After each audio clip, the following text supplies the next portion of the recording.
What's up, everybody? Welcome into the Next Pats podcast. I'm Phil Perry. We have a fantastic episode for you today because we are kicking off our mock draft extravaganza. Yes, mock draft 1.0 is out right now on NBC Sports Boston.com. We've got some phenomenal stuff lined up for you in terms of draft content, getting you from now, mid-January, to the spring, where the Patriots have the number 4 overall pick. And we're really starting in earnest. Yes, we talked to Ashton Genty last week on the Next Pats podcast. Fantastic conversation there with the running back out of Boise State, the Heisman Trophy runner-up. Catch that if you haven't listened to it already. But the mock draft stuff is really where you feel like you're in it, right? I know I'm not just speaking for myself in that regard. I know many of you out there feel the same way. So let's launch right into it, shall we? Because again, Patriots have the number 4 overall pick. It was, for a time, supposed to be the number 1 overall pick. Then they went ahead and they won that season finale against the Bills, where the Bills just simply did a better job of trying to lose. So what will they do with it, though? And what's the best case scenario versus the worst case scenario? Well, I'm going to be honest with you, folks, here and now, because I respect you in that manner. This is not going to be your favorite mock draft. That's my guess, at least, when it comes to what we are producing here at NBC Sports Boston. And the reason I say that is because what looks like the worst case scenario in some ways is what plays out in mock draft 1.0. And the reason why right now I feel like that is the most likely thing to happen for the Patriots is multi-layered. Number 1, earlier this week, Tennessee Brass, led by Chad Brinker, and new general manager Mike Borgonzi, said that they would not be passing on a quote-unquote generational talent with the number 1 overall pick. Now, I'm not sure if you're aware of this, but there aren't any generational talents at quarterback this year. There just aren't. There's a handful of guys that'll go in the first round, and you'll hear them in just a minute here. I actually have 3 quarterbacks going in the first round. There are 2 players, though, who are considered top of the first round types of talents at that position, if not number 1 overall types of talents, if not, quote-unquote, generational types of talents. So if Tennessee, which is a quarterback-needy team, isn't going to pass on a generational talent, that means they are going to pass on a quarterback, which, again, bad news for the Patriots. They have their quarterback. They don't need quarterbacks to slide. As quarterbacks slide, they not only lose leverage in terms of being able to trade back and pick up extra draft capital, moving from 4 down to 7 with the New York Jets. Okay, that's probably not going to happen. How about 4 down to 6 with the Vegas Raiders? As quarterbacks slide, the price on your pick at 4 goes down. Those teams aren't as worried about missing out on a quarterback the further those players fall down the board. So that's number 1. To me, generational talent means Travis Hunter. And maybe only Travis Hunter in this year's draft class. So that's number 1. A quarterback slide could be impending when it comes to the 2025 NFL draft. Not awesome. Number 2. You're seeing more and more buzz that the Browns, of all teams, again, I would say quarterback needy. Deshaun Watson's not good anymore, period. And not only is he not good, but now he's hurt too. Re-injured the Achilles. And so who knows when he's going to even be able to get on the field, or if he should, based on his level of play alone, based on his performance alone. But they're an analytically driven franchise, and I would say their recent experience would suggest that they know as well as anyone how much it can hurt to force it at the quarterback position. Because remember, they had to move off of Baker Mayfield to go and get Deshaun Watson. They felt like one guy didn't give them enough to make a Super Bowl, and the other guy was going to elevate them to the point where they could eventually get there. How's that looking now? As Baker Mayfield had the Tampa Bay Buccaneers, not all that long after Tom Brady's departure, back in the postseason. So will the Browns force it with a less than stellar talent, if that's how they view Cam Ward, quarterback out of Miami, or Shedeur Sanders, quarterback out of Colorado? If they view those guys as less than elite at the quarterback position. Are they really going to force it? Or would they look at another player who looks like a blue chip talent at a premium position, analytically driven franchise, a franchise that might not be able to figure out a long-term solution when it comes to keeping Myles Garrett in Cleveland, because he's already started to make a little bit of noise about how he has to figure out what his future is going to be. He's with a franchise right now that has just been mired in mediocrity or worse. They didn't make the playoffs last year. Joe Flacco, a quarterback, but for the most part, it's been worse during his tenure there in Cleveland. So does he want out? And if he does, and as analytically driven as Cleveland may be, how do they pass on Abdul Carter? So that's how you're going to see this thing play out. And we're going to get to the fourth pick in just a second here, but it's pick number 1. Tennessee Titans take Travis Hunter out of Colorado. And based on what I have heard, and I know I've mentioned this on the podcast before, but just talking to more and more people, it does feel like the most likely, no one has told me for certain how he'll be used in the NFL, but it does feel like the most likely scenario for Travis Hunter is that he's a full-time corner and he moonlights at the receiver position. I think it would be tough to flip that and just come on the field occasionally in, for instance, third long situations or 2-minute drill types of situations where you're protecting against the pass. Maybe you're playing with a lead late in the game. That to me feels a little harder to do than giving the guy a certain package of offensive plays, telling him full-time defensively, you're our lockdown guy, you're our number one, and then just giving him a handful of offensive plays that he has to know. That to me feels like the more realistic workload, but we'll see. Either way, Tennessee just plain and simple needs talented players. Mike Borgonzi needs to hit with that number 1 overall pick, or he needs to hit, period, with whatever he ends up doing. Of course, this could be just the first in a series of bites that we get between now and the draft that would fall under the category of misinformation, right? Is it true intel or is it misinformation? I don't really understand how it would benefit Tennessee to make people think that that they are picking Travis Hunter at the top of the draft, which is what I think right now based on those comments from Chad Brinker, who is essentially running he's over the top of the entire football organization there. How does that benefit them? Wouldn't you want to make it seem as though you're hot after one of these quarterbacks so that one of these other quarterback-hungry teams ends up trading you a boatload to be able to move you off of that spot? If everybody thinks you're taking Travis Hunter, is that really putting a for sale sign on the pick? I'm not sure. So we'll see how that plays out.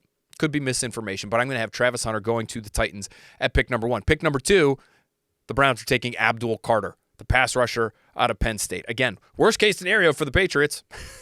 I think there was a world in which the Patriots took care of, or at least for the most part, took care of their offensive line in free agency. Maybe they were able to pick up a receiver in free agency. They've got all sorts of cash to burn. They do, again, this offseason, and they should be ready to do it. But you address some of those really critical needs, and then you're freed up to just take the best and most talented player at number 4 overall. If Abdul Carter had been able to slide, even if Travis Hunter goes at 1 overall, you could argue the Browns need a quarterback. Maybe they go with Cam Ward. The Giants need a quarterback. They take Shedeur Sanders. That's actually what I have them doing here. Taking a quarterback, not Shedeur Sanders. They'll take Cam Ward, the quarterback out of Miami. I think he's just the more physically talented player between the 2 top quarterbacks in this class. But this is worst-case scenario for the Patriots in some ways. Hunter, Carter, Ward off the board with the first 3 picks. Who does that leave you with? Are there any blue chippers left? Were there only 2 in this draft? Was it just Hunter and Carter and that's it? If you're disappointed, I don't blame you. I would say this. Strap in.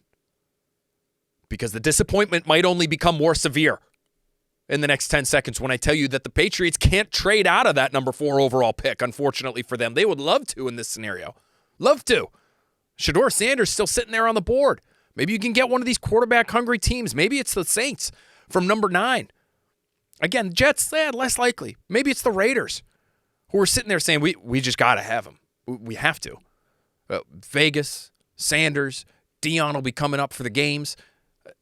This is a match made in heaven. We got to do it. Tom Brady has a relationship with the Sanders family.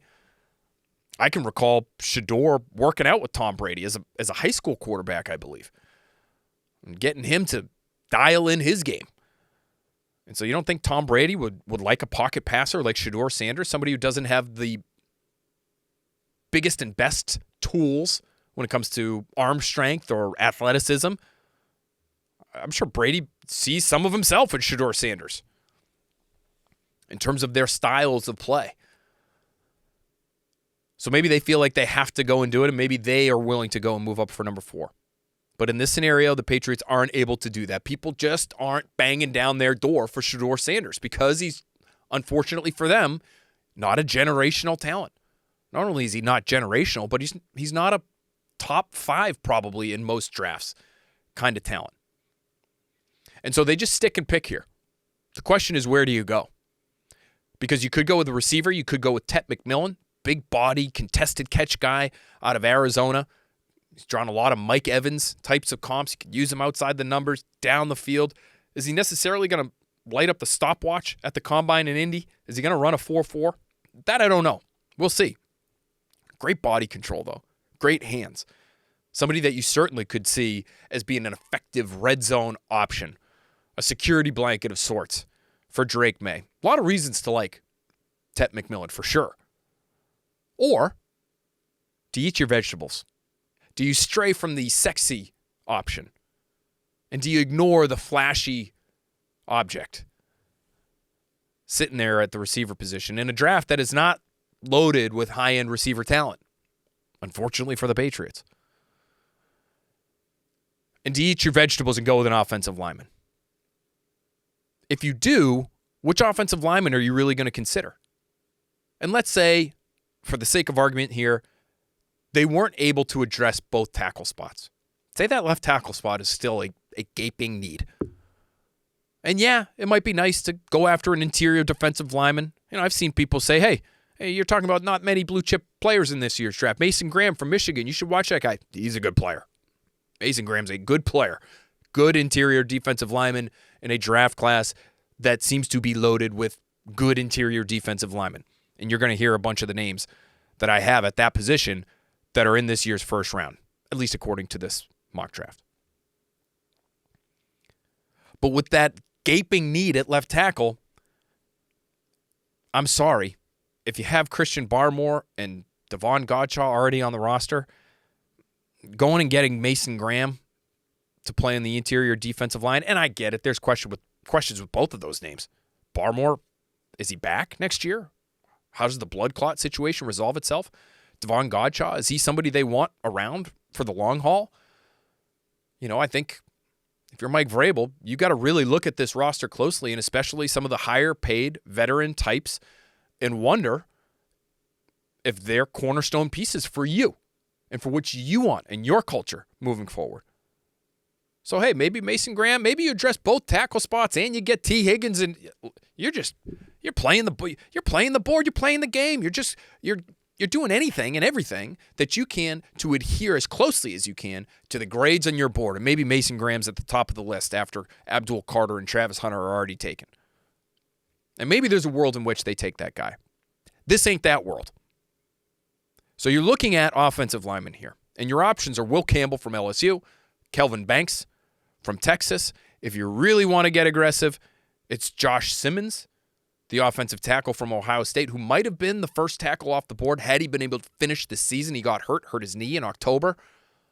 Not great. Not what you're looking for when you think you're a high-end offensive tackle in the draft. He might still end up being that based on what his medical situation looks like and how teams diagnose him throughout the pre-draft process.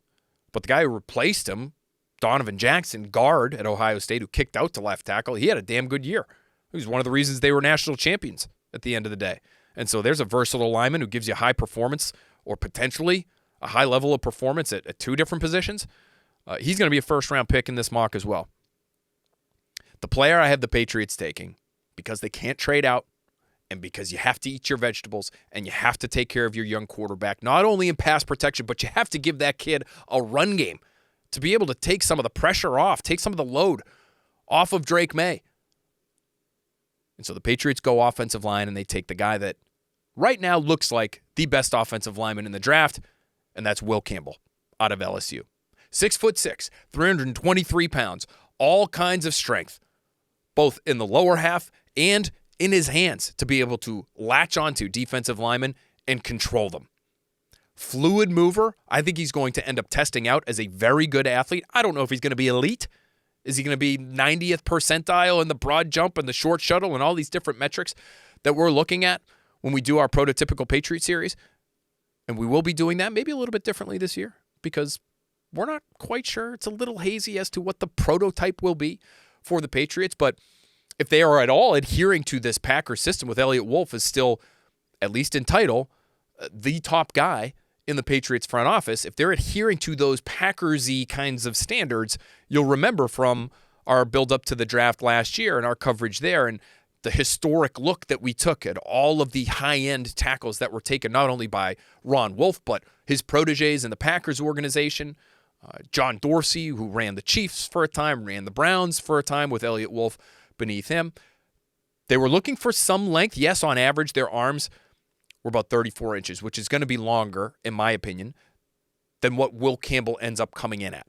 He's going to be below average in terms of his arm length, and that's going to be one of the reasons why you hear a lot of people talk about him playing guard at the next level. To me, you have to at least try him at tackle and see what happens, not just based on your need, but based on positional value. No reason not to try him at tackle here in New England and see if it works. And if it doesn't, oh boy, then that's not great. That's a little bit of a problem for you, not only because it's what you need, but because you spent the number 4 overall pick on a guard. Quentin Nelson's a great player. Has he done anything in terms of moving the needle for that Colts franchise over the course of the last few years? No. Now, they also needed a quarterback, have needed a quarterback basically the entire time that Quentin Nelson has been there. The Patriots have that. And so, listen, as long as you can get somebody who's going to give you high-end play, even if it's at guard, hard as that might be to swallow, at least it's better than a high-end guard for a team that doesn't have a quarterback. But you will hear that from people, including Brandon Thorne, who does a fantastic job, works for Bleacher Report, excellent podcast, recently did a podcast with Will Campbell. I suggest you go check it out because you are going to hear from Campbell and you're going to hear from the horse's mouth just how smart this guy is. And I think you can even hear in some ways the football character that this guy has because you can tell he studies the game. You can tell he cares about the game. The fact that he's a 3-year starter at LSU, 2-time captain, 2-time recipient of the number 7 honor at LSU, which is given to the team's best playmaker. The fact that he can't wear 7 because he's an offensive lineman, but the fact that he got it, wore the patch, the 7 patch, back-to-back years, this year and last year, to me that says a lot. To come from that kind of program as still a very young player, he's going to be 21 years old, I believe, when he's drafted, to show the physical skills that he's shown athletically and in terms of his strength, and then to have all the football character stuff and the intelligence on top of it, that to me seems like a Mike Vrabel kind of player. So you match it all up together, the need, the fit for this coaching staff, the intelligence and the ability to project, whether it's a tackle, a guard, a long-time high-end starter, that to me makes this a high-floor kind of pick at number 4 overall. For a team that can't miss, and I don't think that can be overstated leading up to the 2025 NFL Draft. This isn't, and I won't pretend it is, as critical a draft as last year's was. To be able to get Drake Maye and have him fall into your lap and make sure you get him and don't trade back like a lot of people suggested at the time, our own Tommy Curran included, and we fought for months on that. But to not trade back and end up with a guy who looks like he could be your franchise quarterback for the next 10 years if things pan out the way they should, that was the more important draft. But now it is absolutely critical that you don't miss, especially in the early rounds, because you're so desperate for talent across the board, specifically offensively. We just talked on the most recent Patriots Talk podcast. Go back and check it if you haven't already. We just talked about how offensively is still far and away the offensive rebuild, the bigger project between Patriots offense and Patriots defense. As poor as the Patriots defense was at times last year, you do still have players at every level that are starting caliber players. Barmore and Godshaw. I put Dietrich Wise in there. Even at this stage of his career, to me, he's still a starting caliber guy when you use him in the right way. Keon White. These guys would all start for a number of different teams across the NFL. Jawan Bentley's in that category. Obviously, Christian Gonzalez is in that category. Kyle Duggar is in that category as well. We'll see what happens with Jabril Peppers and his legal situation. And he did not look good when he came back. He did not look ready to come back when he came back. And so, and I'm not going to sit here and say Kyle Duggar looked great this year either, but he was basically playing on one ankle for a good chunk of the season. All that being said, they at least have pieces across the board that you can envision as starters. I'm not sure you can say the same at receiver for the Patriots. As much as I like Pop Douglas, I'm not sure you can say the same at receiver. I'm not sure you can say the same at offensive line outside of Mike Owenu. That's a bad place to be. So, the need is there. The fit is there in terms of the type of player Mike Vrabel wants. And the high floor in a year where you can't miss with your early picks is there as well with Will Campbell. And that's why he's the choice. I've spoken with a number of NFL evaluators even before last season ended. And we're talking about trades the Patriots might be able to execute to pick up wideouts. Travis Hunter, receiver, can you ask him to play there full-time even if he's not dying to do that? Maybe he's dying to be more of a corner and just mix in some receiver. He definitely wants to play both.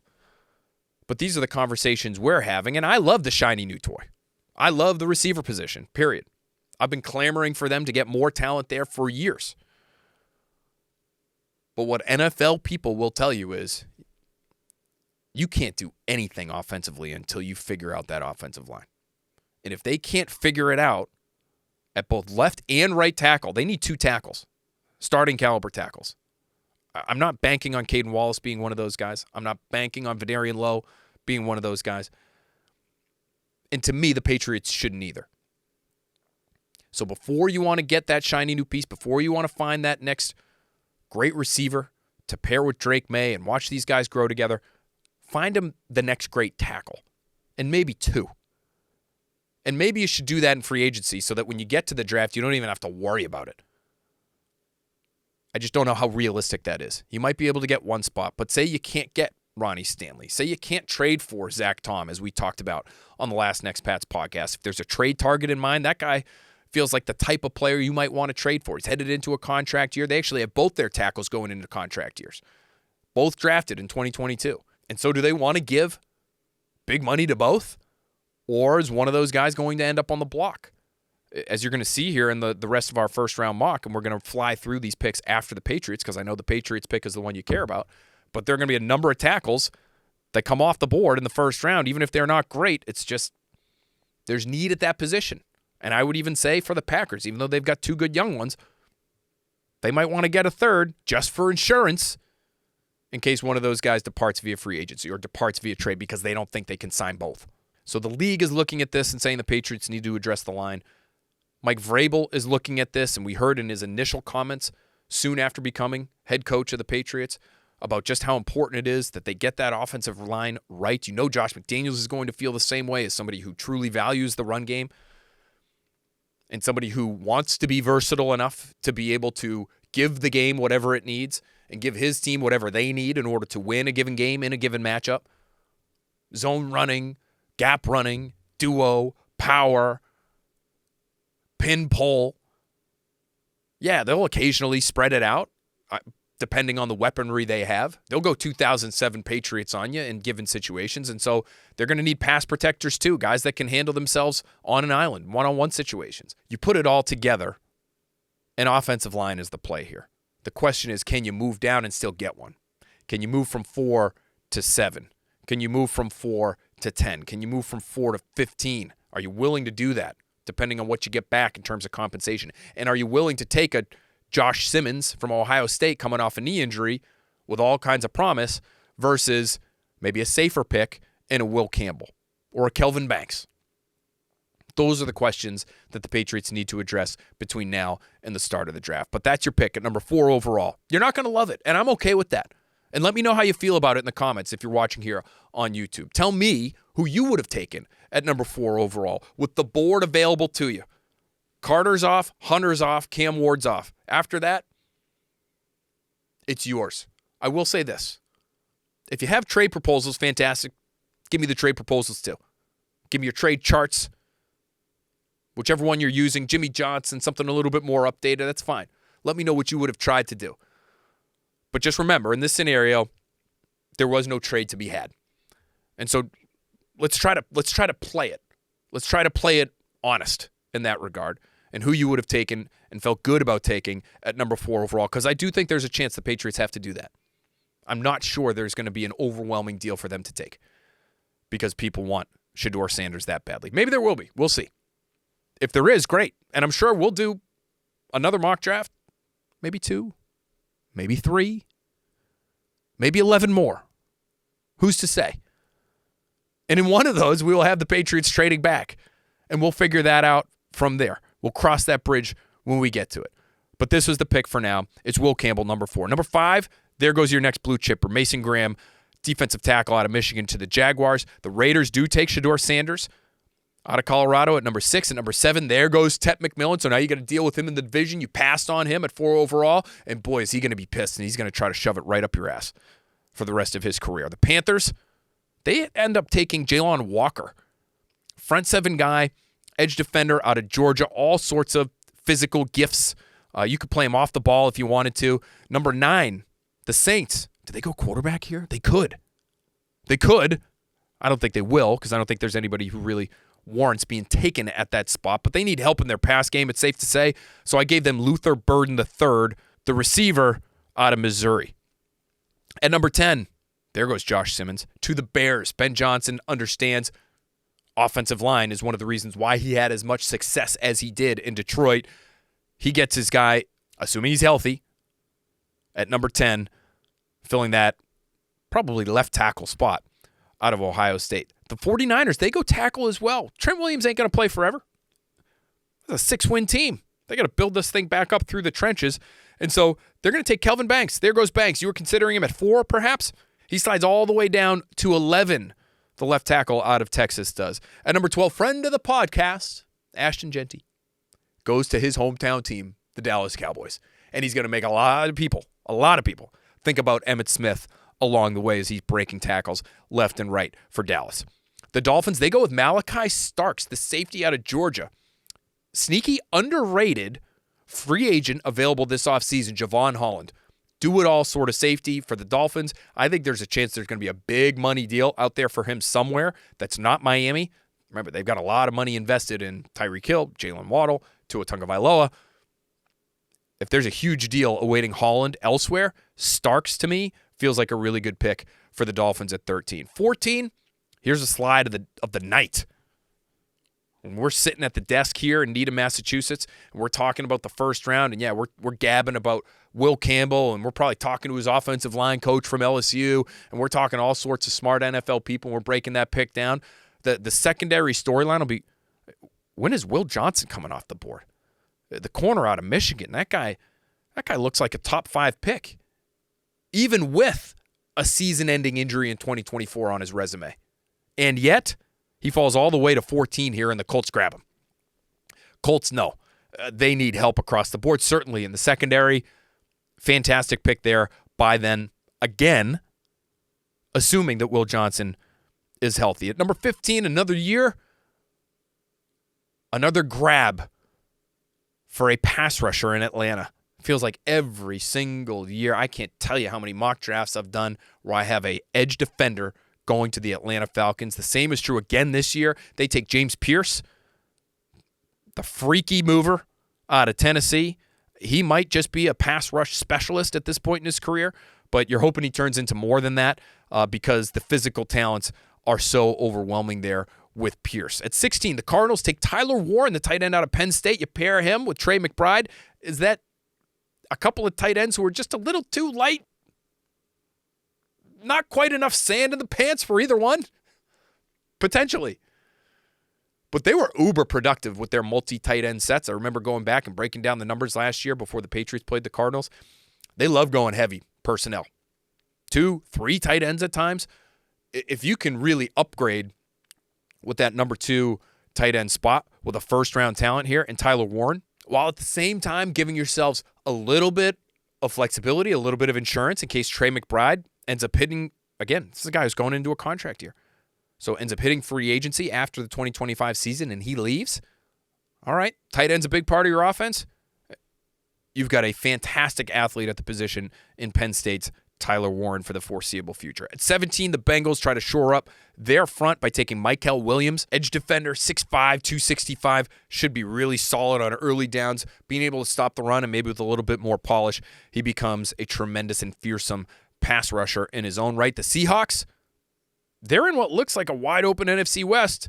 They add with a premium position by taking Josh Connerly, the tackle out of Oregon, had a great year this past year in 2024. The Bucs, they're up at number 19 overall. They take Shamar Stewart, interior defensive lineman from Texas A&M, explosive guy, get up the field type, physical traits type, that immediate off-the-ball kind of quickness should be something he's able to bring to the NFL level. This is a position the Bucs have invested in early in the recent past, but their defense still needs help getting off the field.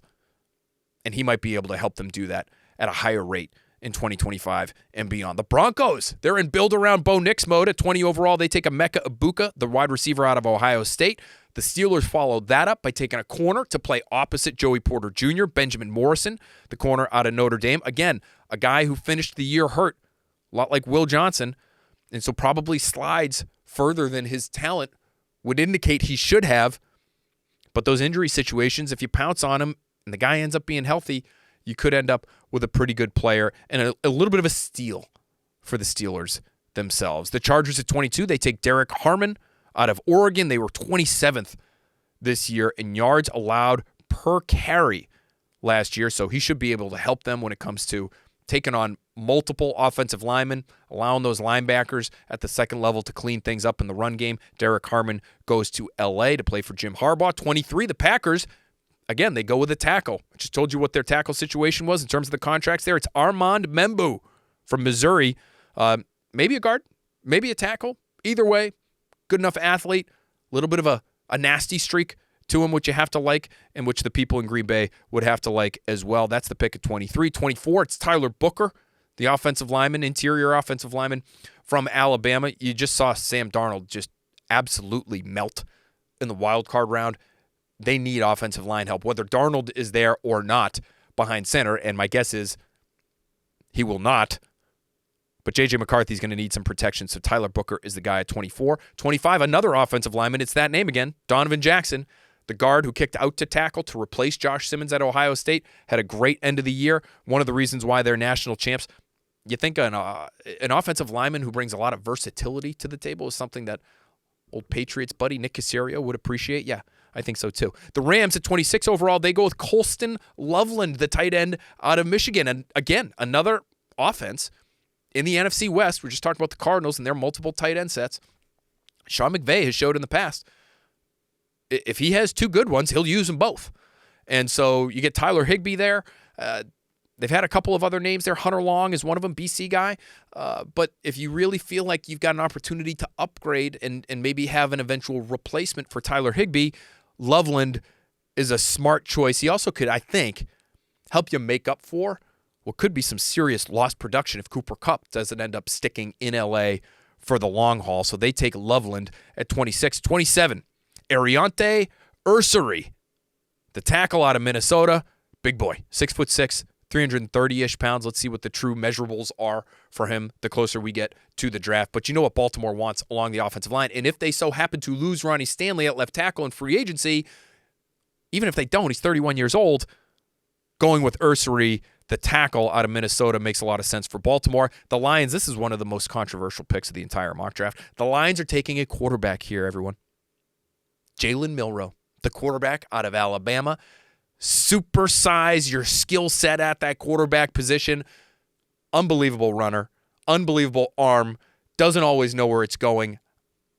I'm not sure it always matters to these NFL teams. This is sort of the Josh Allen, Jalen Hurts, Anthony Richardson corollary, where you don't have to be the most accurate thrower of the football, but if you are a freak at the quarterback position, the league's going to have interest in you.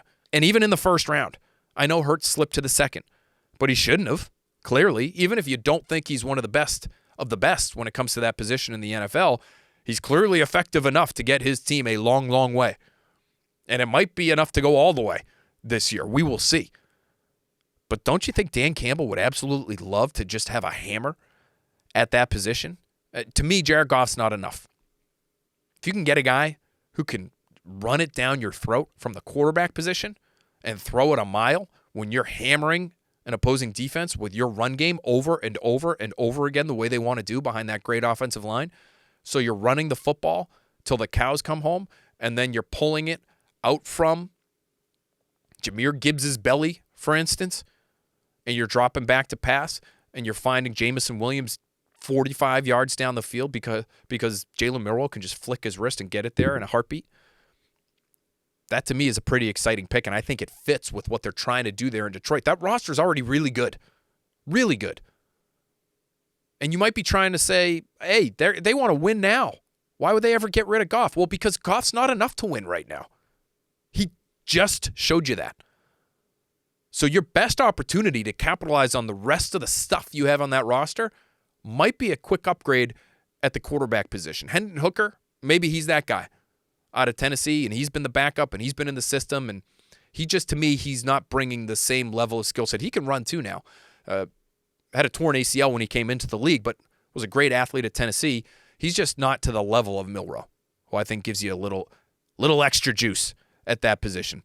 29, the Commanders end up going with an edge defender, Mike Green. They've been sort of piecemealing it with, a quote-unquote no-name pass rusher in terms of the guys that are on the edges there. They've been key in this run. I give them credit.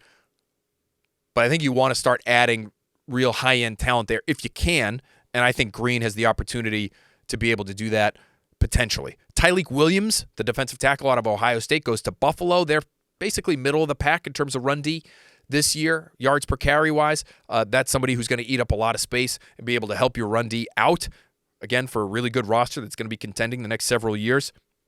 Plug-and-play kind of tackle that feels like the kind of pick that championship-level teams make at this point in the draft. The Eagles at 31 overall, they're replacing Josh Sweat, who I think they might lose in free agency, with JT Tuimoloau, the edge defender out of Ohio State. Not the same kind of player as Sweat, but relentless effort. Nice big body out there. You'd feel comfortable with him playing early downs on the edge. And then the Chiefs try to fix their tackle situation with Cam Williams. He's the right tackle out of Texas. Kelvin Banks is the left tackle.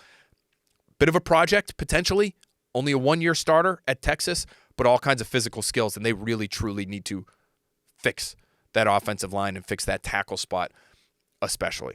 All right, that's it for our mock draft extravaganza. Mock draft 1.0 is in the books. Let me know what you think in the comment section below. Tell me who you would have taken, whether it's with the Patriots pick at number 4 overall or any of these other selections. Where did I whiff?